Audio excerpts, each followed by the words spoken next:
half kept vigil over the darkened hall.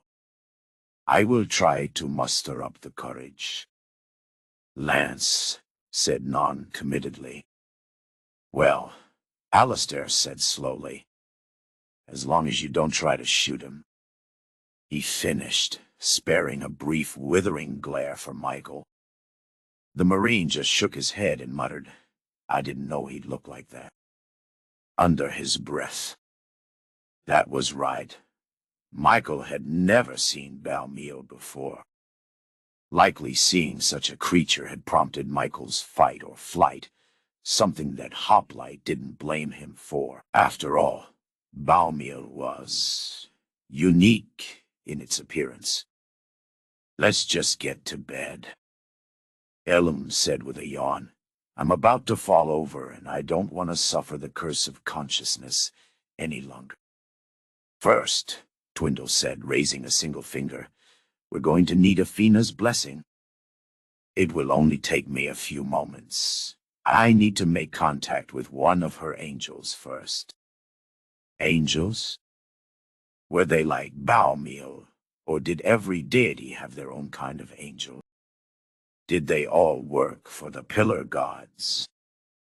It was hard to say, but Twindle might be able to provide more insight on the nature of angels.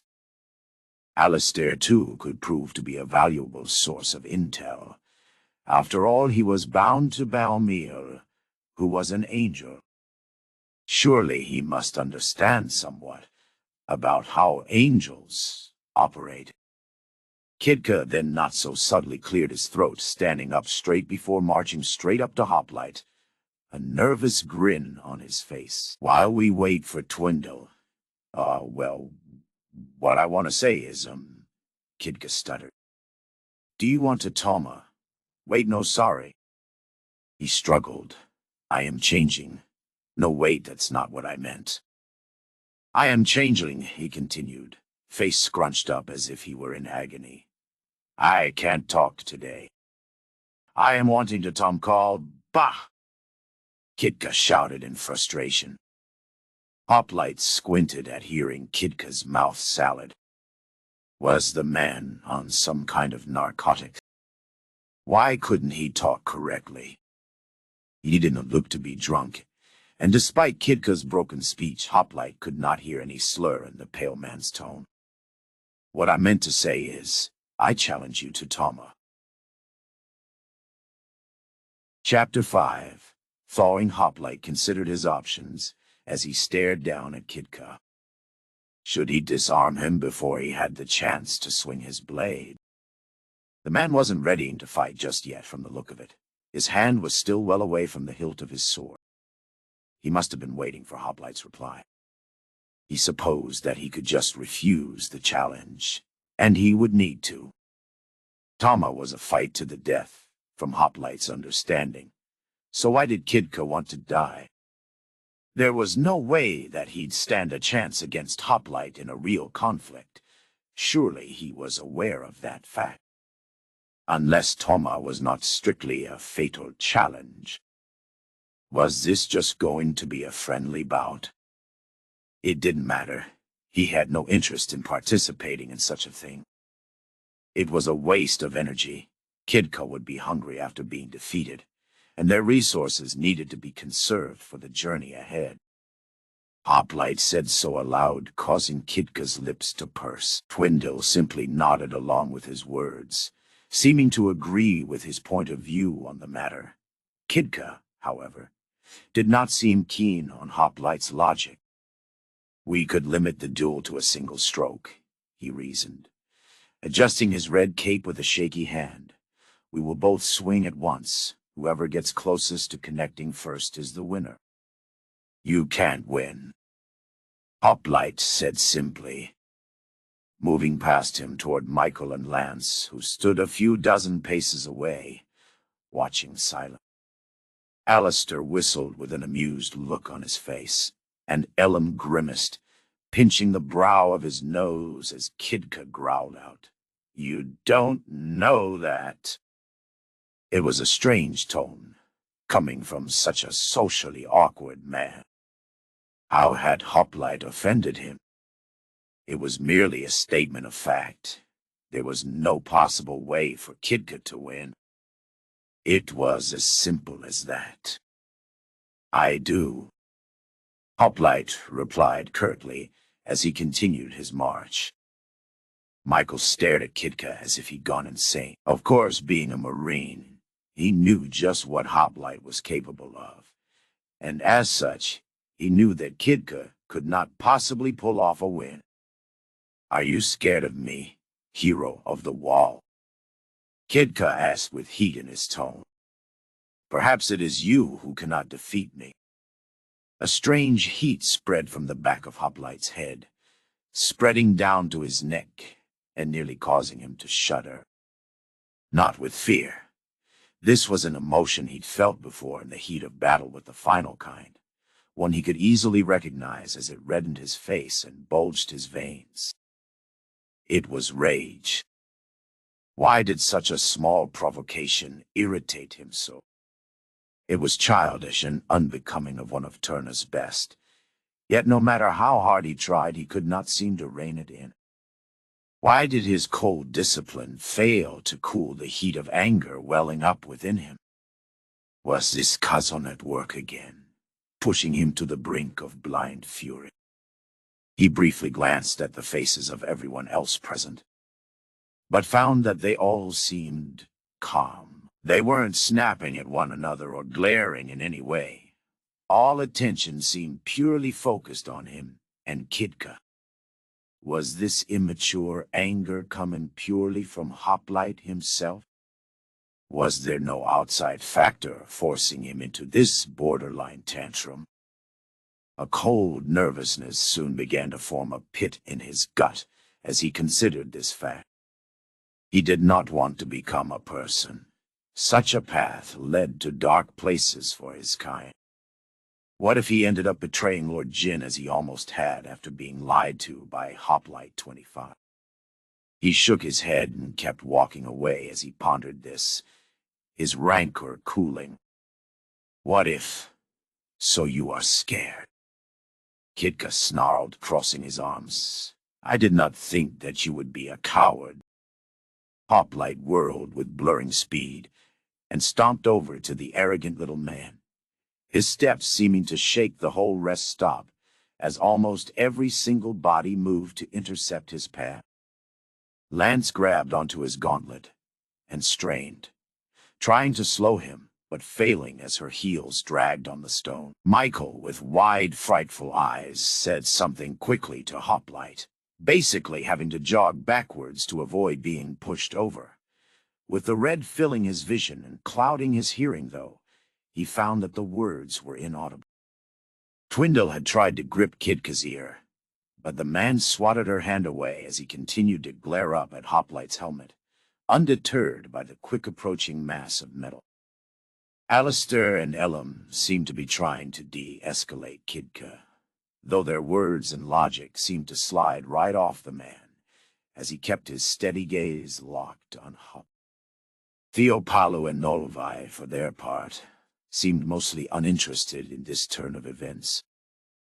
The old elf simply sat down, cross-legged before leaning his chin into the palm of his hand, looking bored and tired as ever.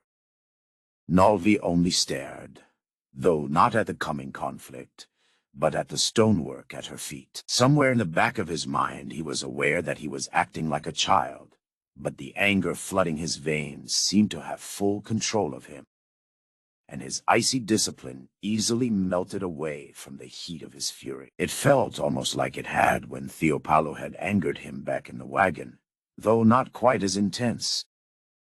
Hoplite overrode the dozens of voices shouting for reason, nearly shouting, I accept. Kidka then backpedaled from the grasping hands of his companions, staying well out of their reach with little effort.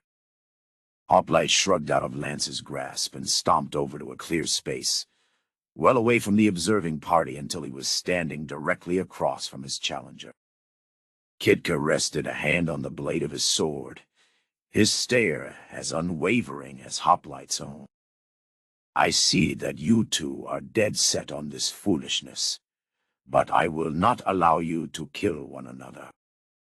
Twindle said, we are to be companions on this quest, not foes. Do you understand? Hold back, Twindle said in a tone that brooked no argument. Wait, Lance said, stepping between the two of them. You were just talking about how this was a waste of effort, and you were right. This is a foolish thing to be doing now. I wouldn't have expected you of all people to act like this. Is there something wrong? Does Kazan have his talons in you both again? She asked, her eyes flicking in Kitka's direction. Twindle shook her head. It is unlikely. I think we'd all be feeling the hatred right now. Unless the Lord of Hate can be selective. I am not sure. She admitted, it would take immense skill to accomplish that if he's far off. More skill than he should have. He's been alive for over a millennia, Elam stated.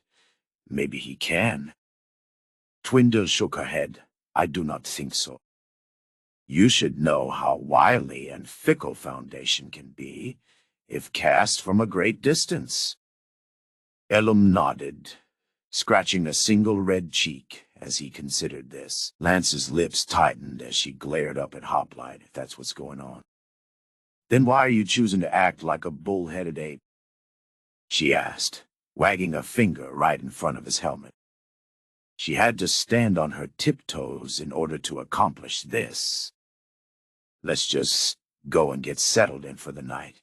You need rest for the journey tomorrow. The rational part of his brain agreed with Lance wholeheartedly, but the heat in his blood simply would not be sated until he put Kitka in his place. Again, a small knot of cold fear formed in his gut, a fear of the return of human emotion. If Hoplite thawed, he wasn't sure if he'd ever be able to go back to being the tool he was meant to be. Which was exactly what happened to 25. Unfortunately, that cold fear did nothing to stifle the rage filling him. It was like dropping an ice cube into a pool of roiling magma. It is too late. Kitka said sharply. He has already agreed to Tama. Please stand aside. Elam snorted. Of course you can talk normal now that you're about to fight. Why is that? He asked, a single white brow quirking. Kitka did not reply. It will only be one blow. Hoplite told Lance. Then it will be done. She shook her head, clearly exasperated by his behavior. I'll hold back. He reassured her, picking her up by the shoulders and setting her down out of his path. She seemed greatly angered by this, judging by the way she had slapped his breastplate once her feet were on the ground again. Her attack had been slowed greatly by the kinetic shield surrounding him. So when the blow had connected, it barely made a sound. Lance seemed shocked by this before she regained her composure, crossing her arms as she glared up at him.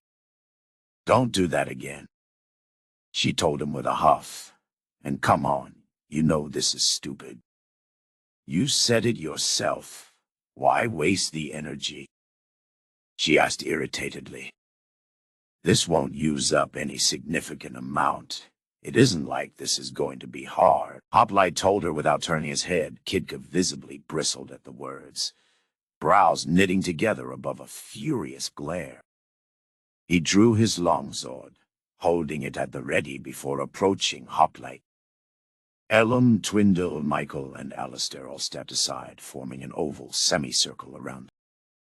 The two then began to close the space between themselves, Hoplite drawing the Sectus and holding it in a reverse grip. Lance opened her mouth, likely to try to deter the coming conflict, but just as quickly shut it, shaking her head as she stared at the two men with annoyed concern. The rest just watched silently, arranged in a semicircle around him and Kitka. Once they were finally within striking distance of one another, they lashed out. Time slowed for Hoplite as it often did when in conflict, and he was shocked to see that Kitka's swing was coming at a remarkable speed, near superhuman in fact. He doubted that any normal person would be able to see the strike coming. It was incredibly impressive for a non-augmented human to accomplish. Hoplite deflected the blade with the Sectus just before it connected with his breastplate, knocking Kitka's arm in the air before Hoplite counter-thrusted for the man's throat. He stopped just before the Sectus could penetrate, leaving it a mere inch from the man's neck. Dead, Hoplite said simply before sheathing the knife. A sense of self-satisfaction came over him then. He felt the muscles in his face morph into a strange expression, one he'd never made before.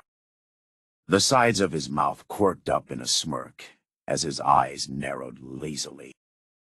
Was this smugness? His mouth seemed to open against his will, ready to spill out immature insults that would do nothing to de-escalate the situation. He wanted to belittle Kitka, to tell him that his form was trash, and that he should just give up swordplay entirely. He wanted to say that no one so weak would have been able to defeat him, and that this was going to have been the outcome no matter what. He wanted to brag about the foes he'd fought and killed that would make Kitka look pathetic. His mind worked quickly to produce these taunts, surprising him with just how varied and vile they were. He was shocked that his mind was even capable of readying such unneeded garbage to spew. This wasn't normal. He was thawing more quickly than he had when stranded with 25. But why? And why now of all times? Steely discipline sized his disobedient lips and held them firmly shut. Kitka stared at his sword in shock before looking at the Sectus sheathed at Hoplite's shoulder. A fine blade to deflect my reaver without a scratch, the man stated, holding his sword up to inspect its edge. And you have fast hands as well. Tama is yours. He finished, sheathing his blade at his belt, before turning away from Hoplite. His hand shook lightly on the hilt of his sword, either from grief at his loss, or barely contained rage. Hoplite wasn't sure. At his words and behavior, the smugness in Hoplite's face melted away. Instead, guilt began to eat at his insides for coming up with all those rude things to say, despite Hoplite not even uttering any of them aloud. For some reason he felt the need to try and make Kitka feel better. You have fast hands too, he told Kitka after a brief silence. There aren't many people that can move that way. It is impressive. At these words, the shaking of Kitka's hand seemed to ease, and he turned back around, a pleasant smile on his face. Thank you, I appreciate your praise. Let us have Tama again in the future, when I have grown stronger. Hoplite simply nodded, his shoulders easing as an alien relief began to fill him. Why was he happy that he had not left? Kitka offended. Normally he wouldn't have cared in the slightest, but now, affirmative. He replied before promptly moving away. He wanted to inspect those strange little bowl-like grooves he'd seen earlier. What was their function? Were they meant to be fire pits after all? Where would the smoke go if that were the case? What would be burned? There was no wood here besides what was packed into the cart. Unless that was what was intended. Were travelers expected to bring their own wood to burn? That might take up needed cargo space depending on what was being hauled. He almost sighed. He was only trying to distract himself from his thawing emotions. Deep down he knew this. There had to be a way to reverse this, to become cold and lifeless once more. But how? Lance and Michael followed after him as he went, the latter looking exhausted while the former looked mildly irritated. Michael would get his sleep here soon, and Lance, why did he feel the need to try and calm her mood? She was an adult. She should realize that this fight had been a decision between him and Kidka, and leave it at that. Theopalu stared at Hoplite out of the corner of his eye. Young Lancella really seemed to be giving him a good prodding for his behavior. She was acting like she was his damn wife, nagging him for getting into a bar brawl. That might not be a good idea for her at this point in time, considering what Theopalu had inadvertently done to him. It really was an accident. How was Theopalu to know that Hoplite possessed the blood of a dragon? Considering how cold and disciplined Hoplite normally was, he had to have been crafted from childhood to be a warrior. At least that was his theory. But ever since Theopalu had ignited